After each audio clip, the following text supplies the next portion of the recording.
Kids, good afternoon. Today we're going to talk about a lot of different things, and the reason is this is a special video. This is Schizoaffective viewer questions and requests. I actually do have some viewers that send in questions or make a request on occasion. So I sit on these for a while and think about them, and then if I get enough, I do a video. So voila, here's the video. And you asked for it, kids, so here we go. First question. Yes, I know who Pam Ann is, and I love Pam Ann, and I know that a lot of people that follow my YouTube channel often see me liking travel-related things because I'm an airline junkie, and there's a lot of wonderful people out there that do a lot of great vlogs on travel and airplanes and airplane watching and stuff, and I just love that. That and music and some comedy are my favorite things. So, yes, I know who Pam Ann is. Second question I had was, do I regret or do I wish I hadn't come out in any way, shape, or form, being it with my sexual orientation or my mental condition or my physical conditions, my genetic, whatever, my adoption, blah, blah, blah. Do I regret any of it? Because maybe people are treating me badly or differently. I don't regret it at all. Every pain or indignity I've suffered makes me stronger. It hurts, and sometimes it leaves a scar, but you heal and you get stronger. So I absolutely don't regret it. Now, getting to the more complicated. Now, this was a request. So forget the first part. This is the second part of the video. This is a video about my condition and how I perceive my mental conditions to affect my relationships, my love relationships, my friend relationships, my business and semi personal relationships, my relationships in general. So they wanted to know essentially what my my schizoaffective bipolar disorder had to do with my relationships. So I've been sitting thinking about this for a while, and I've also been observing. And last night I called my best friend, and my best friend has been my best friend for like 25 years now. And I asked him, I said, so how has my condition affected our friendship? And he said, well, when I met you, I knew you were kind of crazy, but you always had it together, and you were like the strong one, and you just neurotically always had everything tied down and done perfectly, so you were like the rock in the group, and everybody turned to you because you always managed to keep things under control in your own life. And occasionally you'd have a hiccup, like a relationship change or something like that, but he goes, it would be a few tears and a half an hour and you're done, and you're moving on. So he said, since you became medicated as an adult a few years ago and started going through therapy and stuff like that, he said, I've noticed that we talk less. So to answer your question, apparently with some people, I talk less. And for some people, that's a blessing. Others, they wish I talked more. And the other thing he noticed was that the last time he saw me, we were in an airport, and he had picked me up to take me to catch a flight. And the woman at the check-in counter was giving me a hard time about 2 pounds of clothes in a suitcase. And I had a complete anxiety attack and a complete meltdown at the airport, where I literally started to sweat so profusely I was entirely drenched in sweat within 45 seconds and shaking uncontrollably. And he had never seen me have an anxiety attack, because usually I'm very stoic. I mean, the whole world could be burning and I just kind of get on with it. But that's not the case anymore. As my disease has progressed, I have anxiety attacks. And he'd never seen me in a weak moment or in a moment of need before, so he didn't know how to act. I mean, here's my best friend of 25 years, so it really got to him. And he just stayed silent, and we figured it out, and got on with it. And I had to stop and sit in the air conditioning and cool down and rehydrate. And luckily we had time, because I'm always early for everything, so I had plenty of time for all that drama. And I got on my flight and I went home. So that's been an effect of my schizoaffective disorder, or schizoaffective bipolar disorder, on friendship. On relationships, I can't speak. I can only speak for what I've seen or what I've felt from past relationships that I'm still in contact with. When I kind of came out of the closet for the second time with my mental illness stuff, I have always told my partners I was bipolar, because, or manic depressive, because that's what they called it back in 1983. So they always, I always was very honest. I was told I was manic depressive. This is what you can expect, blah blah. And people dealt with it. It was never really a big deal. But as my best friend pointed out, I totally focused on work almost exclusively. And then when I focused on my partner, it was just like this, godlike focus, where I'd raise them up and make them, more than human. So I was always laser focused, and that's how I kept everything kind of on the straight and narrow between work and my relationships. But I've noticed since I came out of the closet with the schizo part, it's bothered some of my older relationships, my past relationships, and they're having trouble coming to grips with the fact that I'm really crazy, and that they were once in love with somebody that was really crazy. So what can I do about it? Nothing. Is it their issue? Their issue. I told them that I was crazy. They just didn't believe me. So, but I am, and I really haven't changed.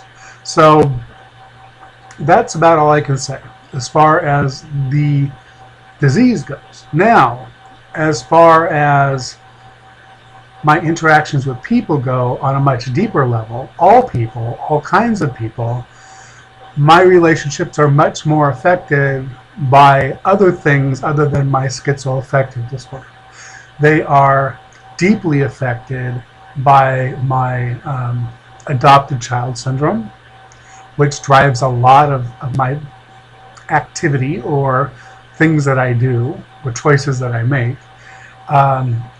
It has a lot to do with the abuse, physical, mental, and emotional, that my adopted family laid on me for years. That I processed the pain, but the scars will never go away.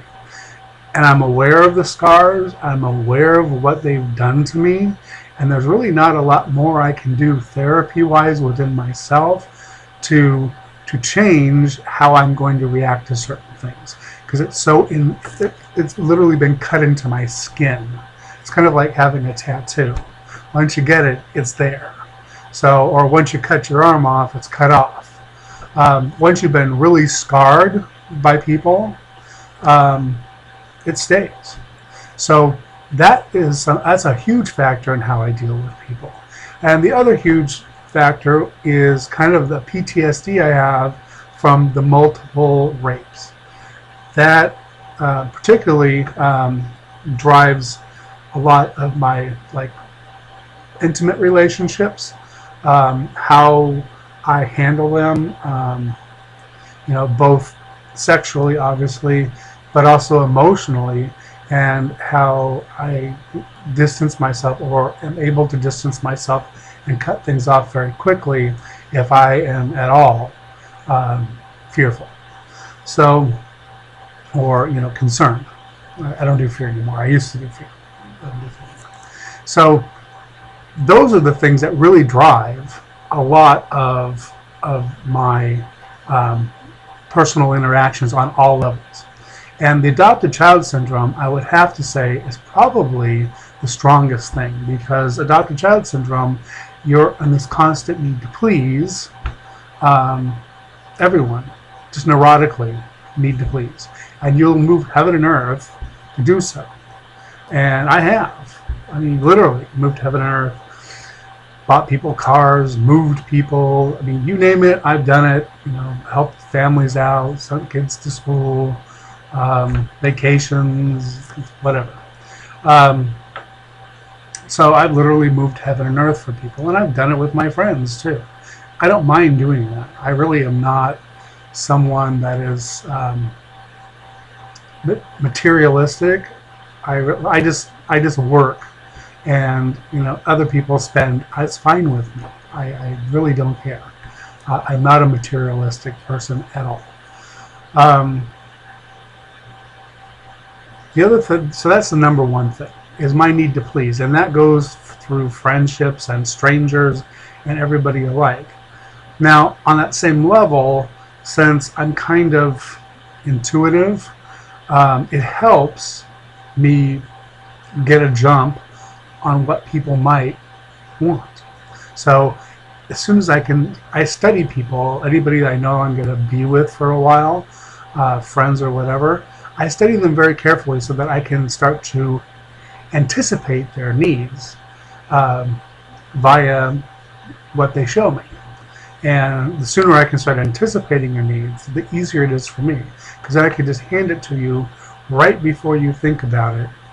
And right as you start to think about it, it's in your hand. And that's when I'm at my most comfortable with people, when I can anticipate them. That's a good place for me, both in friendships and relationships, and even in business. That's a great thing. Now, the abusive family thing, it makes me kind of frosty. I can be very warm and jovial, don't get me wrong, but I can also just like whoosh, become this just wall of ice with no emotion and just turn and walk away. And it's chilling, to say the least. That is the abusive family thing. I also don't tolerate being beaten very well. Actually, it just sends me insane. I mean, if you want to see true insanity, just hit me once. And if you don't kill me on the first blow, you've just opened up a can of crazy that you never want to see. So that affects relationships, because I've been struck before. And if people have struck me, I will beat you till you stop moving and you'll leave me alone. So that's just how I work. And it doesn't matter who it is. Stranger, close friend, family member, male, female, doesn't matter. You hit me, curtains. That was nice. I love when ghosts throw things across the floor. That was literally a ghost throwing my medication across the floor. I was not even near. And there's no animals near me. So that's nice. You got ghosts on camera, kids. The other thing is the rape. Now, the rape affects me as far as like my intimate relationships. I really don't like cuddling a lot and this endless touching. It just makes my skin crawl. I've been told I'm a very adept lover, but I'm always on a mission, and the mission is to please you so that you won't want to touch me anymore, so we can finish and go on to do other things. And I know that I've talked about this before, and it sounds cold and cruel, but it's true. After you've been, gang raped viciously, or you've been knocked out and raped unconsciously, it changes your perception of what is soothing and comforting. And being held down or not being in control does not work for me. Like trying to tie me up or something like that, or hold me down physically, would just make me just bug out. So I'm very much a dominant type in relationships, and particularly in physical relationships. And I like the person to be able to relax completely and let me take control of their pleasure. And once they've had their pleasure, then we're done, and then, time to move on to something else or take a nap or whatever. But, none of this endless snuggling and stuff like that just brings back rape to me. So, I guess that's it. It was an interesting week or so, 10 days that I sat and had to think about that. But I don't think my mental illness has as much to do with my relationships as the other things, like I said, the family, the rape, and the adopted child syndrome. That really affects my day-to-day and most of my relationships a lot more. Now, I can say that my conditions do affect my professional relationships with caregivers, because I have problems with caregivers, particularly doctors and particularly psychiatrists. Psychiatrists are nothing but pill pushers that want to poison you, and they really don't understand what's going on. They don't listen. They just keep changing your medication until you think you're happy with it. But in the meantime, they can send you to the hospital, with medication poisoning and all this stuff, and put you through hell and have your brain eaten away by all these chemicals. So I really have a hard time with psychiatrists. They really get under my skin, and they can be very arrogant. The other thing I have issues with are therapists. Most therapists I've gone to have either A, overpromised me something they couldn't deliver, B, they don't get me, and they keep dwelling on stuff they don't understand and wanting to change things that are not broken, because there's a lot of things in me that are not broken. There's some things that are broken, but I know what's broken and what's not. So you have to just trust me on that. I've been in the body longer than they have. And unless they have my exact condition and all the conditions leading up into my life, they can't understand. So I tend to frustrate therapists and end up becoming their therapist, which bothers me to pay someone to basically work for them. No, that's not how it works. So I go through therapists pretty quickly. Not too many can stay with me. And one of the big dividing issues that I have with therapists is this. I've been wanting to die. I started wanting to die when I was 19. And my goal was to be dead by the time I was 25. That didn't mean I wanted to kill myself, and I'm not suicidal. I'm 48. I still want to die every single day. I'm waiting patiently. I'm here at the bus stop waiting for the bus of death to come by. I'm not killing myself. I'm not unhappy. It doesn't mean I'm depressed. It doesn't mean I stop living. It just means I want to die and move on to the next adventure. I already have my next adventure all planned out, and it involves being dead. I can't do it until I'm dead. I mean, I can't become a ghost until I'm dead, no matter how hard I try. I even put on the sheet and ran around the neighborhood, and it just didn't work the same way. I need to be dead for my next adventure, and it's my next dream. So I'm waiting patiently, but I'm not suicidal. And nobody can, like, a lot of these medical professionals cannot wrap their minds around that concept. That somehow if I take another pill, or somehow if I admit that, I had a bad childhood, or, I regret, I kissed the wrong person in elementary school, or whatever, that suddenly I'd want to live again and realize that I had been wrong all these years. Not going to happen. Now, whether I die today, I hope so, but if I don't, oh well, I'll be here tomorrow.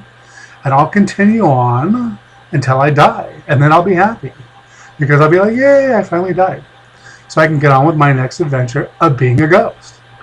So that's kind of my dream.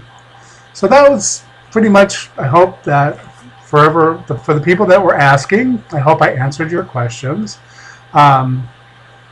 It's entertaining. The thing that I think the big takeaway here is, once you become comfortable in your own skin, once you accept the fact that you have these genetic differences, these labels that people like to slap on you, once you become comfortable with yourself, none of the other crap really matters. You can be sick, and you don't have to be miserable or sitting there like all day long, hitting yourself or crying or carrying on. You don't have to do all that drama. You can actually enjoy some coherent moments. Yes, you have moments where you're not coherent, or you space out, or stuff like that happens, and then you have to ask really odd questions to people, like, did you see that, or where am I, or in the middle of a conversation, we'll say, what am I talking about, or what were we talking about? Those things happen. That's part of your condition. But they don't happen every moment of every day, so you're not living like this hell where you're just like pounding your head into a padded wall. I mean, I suppose you could if that's what you really wanted to do, and I've been known to show out myself because I'm crazy. I'm able to do that. I have been liberated. So if I want to act nuts, I can be nuts on command. But there's also times I'm nuts and it's not on command, and I'm okay with that. So the big thing is just be happy with you. And that is a process that takes a lot of time and a lot of effort. And don't compare yourself to anyone else or to what is normal or any of that ideology. It's just idiocy. Just be happy with you and be the best you can be. And for those people that are paranoid, ask yourself this. If you're constantly paranoid about whatever it is, and I know there's a lot of people out there that are, if you're paranoid, and you have paranoid delusions, if they keep going for more than 15 minutes and you haven't been attacked, you're having a delusion. It's a chemical in your brain, and you can disregard it. And you have to learn for your brain to say, okay, nothing's happened. It's been 15 minutes. The SWAT team hasn't come in, or the robbers haven't come in, or whatever hasn't come in, or nothing's happened to me. So I'm having a delusion. And you just talk yourself down off of the ledge of this anxiety, this fear. That's important, because then you'll be able to enjoy life more. I have those kind of anxiety attacks, but they don't last more than 15 minutes because I don't allow them to last more than 15 minutes anymore. Some of them can be just debilitating. I understand that. Some of them can have you curled up in the fetal position, terrified. But if nothing happens after a few minutes, likely it's just chemical. Or I would say absolutely it's just chemical. Because if somebody really wanted to get you, they would have got you. Not that hard. And that's not to scare you, that's to unscare you. That's to make you see, don't allow your hallucinations and your anxiety attacks to rule your life. And even though there's a lot of voices talking in your head, there's a way to organize your voices. They're still going to be there. They still cause stress every day. But you've been living with this, most of us, our whole lives, and don't know any different. So if you don't know any different, how can you be so affected by it? Put them in their place. They are going to talk. They are going to be annoying at times, and sometimes they're going to get out of hand like little children at a party. But you're the adult. Spank them around inside your head and say, talk in order, one at a time, please. Whatever.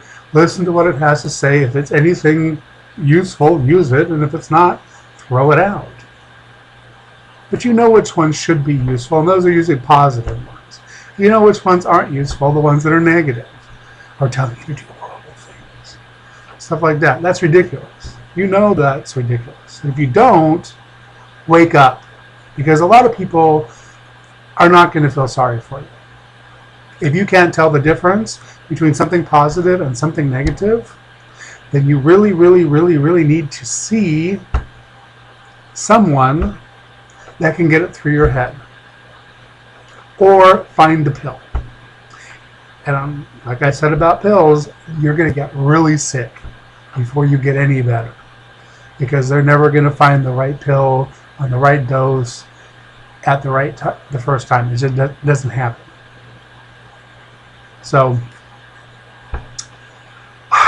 that's it for my viewer requests. Enjoy seeing you all, and we will talk again soon.